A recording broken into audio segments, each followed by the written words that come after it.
4 PM news network में दोस्तों आपका स्वागत है। मैं हूं आपके साथ राशिद ज़हीर।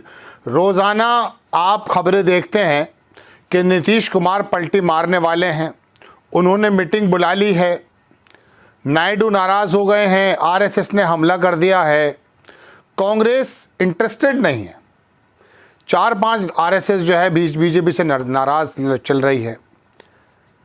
ये चारों पांचों खबरें, इनमें कहीं कोई जान नज़र नहीं आती। बिहार से अगर कोई पलटी लगने वाली होती तो नीतीश कुमार का नाम का वो व्यक्ति जो सिर्फ 6 महीने छोटा है प्रधानमंत्री जी से, पैरों में नहीं झुक जाता। मीटिंग हो रही है, इसमें कोई दो राय नहीं। अपने विधानसभा चुनाव के बारे में वो बात करना चाहते होंगे।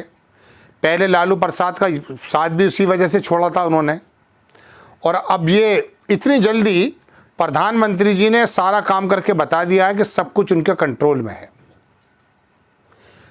अमित शाह का मंत्रालय छोड़ दिया जाएगा, गृह मंत्रालय किसी और को दे दिया जाएगा, रेल वित्त मंत्रालय सब उनको मिलेगा। वही काम हुआ जो मोदी जी चाहते थे। 72 में से 61-62 लोग अपने मंत्रालय के रख दिए। अब एक नया शगुफा चला है कि साहब भागवत ने जो है ऐसी टिप्पणी कर दी है।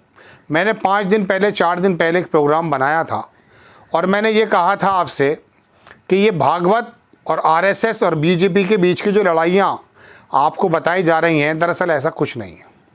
पवन खेड़ा ने जो बात कही है ना कि अगर समझाना होता तो 10 बरस में समझा लेते।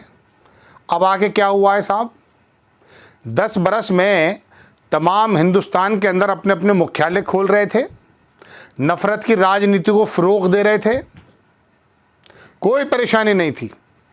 जब हार गए, लोगों ने नकार दिया, दलित, अल्पसंख्यक, कमज़ोर, पिछड़ा, अति पिछड़ा इकट्ठा हो गए तो आ गए नूरा कुश्ती खेलने।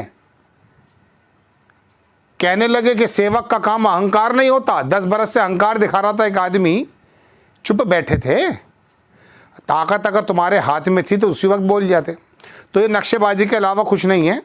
और आपको गुदगुदाने के लिए अच्छे अच्छे टाइटल लगा करके अगर अट्रैक्ट कर लिया जाए तो वो वक्ती तौर पे होती है बात। असल बात कुछ और है। नायडू पे आ जाइए। नायडू स्पीकर की वजह से हंगामा कर देंगे, ये मैंने भी आपसे कहा है शुरुआत में। चूँकि टीडीपी का नायडू स्पीकर रहा है और अमित शाह को वाकई ज़रूरत है 272 करने की, तो उम्मीदें ये जताई जा रही थी कि साहब हो सकता है नायडू, उनकी राजनीति नीतीश कुमार से थोड़ा अलग भी है, तो हो सकता है कि वो थोड़ी सी तकरार बन जाए। लेकिन सरकार अभी शपथ लेकर बैठे हैं मोदी जी, अमित शाह के हाथ में कमान है तमाम, और बता भी दिया है कि हम डोवाल को भी अपनी जगह रखेंगे, फाइनेंस मिनिस्टर भी वही होगा, विदेश मंत्री भी वही होगा, तमाम चीज़ें वही होंगी। तो नायडू स्पीकर के बारे में इसमें कोई दो राय नहीं, इच्छा रख सकते हैं। लेकिन जिस तरह से जनता दल यूके, वो जो आदमी है केसी त्यागी, उसने कह दिया कि साहब भारतीय जनता पार्टी बड़ा दल है, उसका अधिकार है, वो जिसे बनाएंगे उसका समर्थन कर देंगे। तो नायडू ने उससे फ़ोन किया, नीतीश कुमार ने, दोनों ने बातें कर ली हैं, ये हो गया वो हो गया, ये सब बेकार नाटक है। नायडू क्यों नहीं छोड़ेंगे? अपनी राजधानी बनवानी है अमरावती, और नीतीश कुमार के कांटेक्ट में तो ज़्यादा कॉरपोरेट है नहीं। नायडू आंध्र प्रदेश की वजह से उनके कांटेक्ट में हैं और हो सकते हैं। अपना लालच है। नीतीश कुमार का दूसरा लालच है, नायडू का दूसरा लालच है। नायडू चाहेंगे कि कॉरपोरेट, जिस प्रकार से तमाम उन्हीं लोगों को रिपीट कर दिया गया है, कॉरपोरेट के मद्देनज़र जो राजमार्ग नितिन गडकरी पर था उसी पर पहुंच गया है, ताकि पिछले जो भी कुछ लेन देन अगर होगा, आरोप जैसे लगते हैं, उसमें कोई बाधा ना आए। नया आदमी आएगा, सोचेगा, समझेगा, अरे वही रख दो पुराना। तो इस वजह से नायडू साहब को अपनी ज़रूरतें हैं।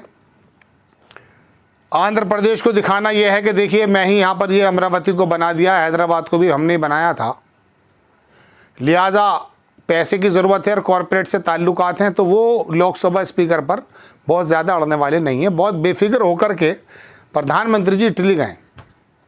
अगर यहाँ पर ये उथल पुथल की बात होती तो प्रधानमंत्री G7 के उस प्रोग्राम में किसी प्रतिनिधि को भेज देते, खुद नहीं जाते।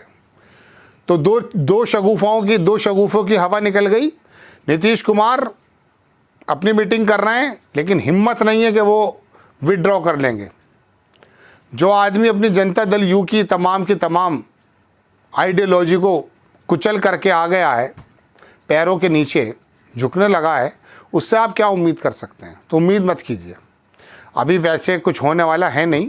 हाँ, बीच बीच में कुछ ऊपर नीचे होता रहेगा, आपको हम बताते रहेंगे। आ जाता हूँ आरएसएस पे। तो मैंने 4 दिन पहले बना दिया था कि ये सिर्फ एक नक्शेबाजी है, बल्कि मैंने आरएसएस का वो 5 जन ने जो 47-50 में बनाया था इन्होंने, उस वक्त 2-3 और थे अदारे इनके, वो जो नफ़रत बिखेर रहे हैं वो बराबर अपना काम कर रहे हैं। तो ये जो महान भगवान बनने की कोशिश कर रहे हैं भागवत जी, ये गलत है। 10 बरस में ये वाली जो बातें बतानी थी, इंद्रेश जी का भी बयान आया है, 10 बरस में बता देते मोदी जी को।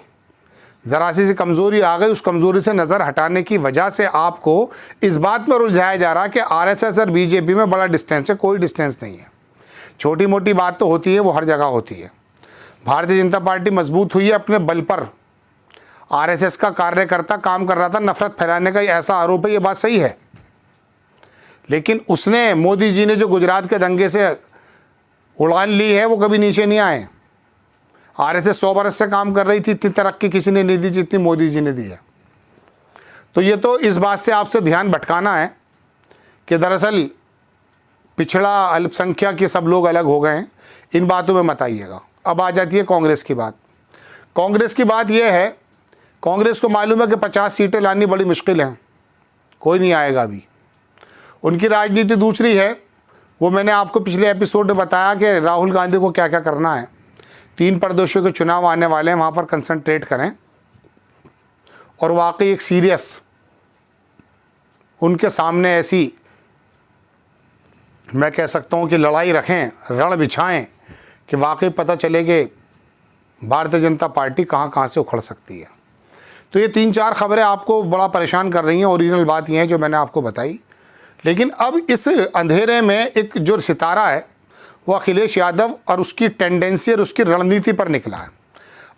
अगला एपिसोड बनाने जा रहा हूँ, वो ज़रूर देखिएगा कि अखिलेश यादव सांसद थे, विधायकी में आए, विधानसभा में लड़े और आज लोकसभा में बहुत बड़ी ताकत अर्जित करके जब वो लोकसभा वापस जा रहे हैं, तो देश की राजनीति पिछड़ों के एतबार से कैसे बदलने वाली है, इस एपिसोड को ज़रूर देखिएगा। अखिलेश यादव के ऊपर बनाने जा रहा हूँ। और ये जो शगुफ़े हैं, ये शगुफ़े हैं जो मैंने आपको बताए। आपको खबर कैसी लगी अपनी राय कमेंट्स बॉक्स में ज़रूर दीजिए। चैनल को सब्सक्राइब कीजिए, शेयर कीजिए। नेक्स्ट टाइम में किसी खबर के साथ हाजिर होता हूँ। जय हिंद।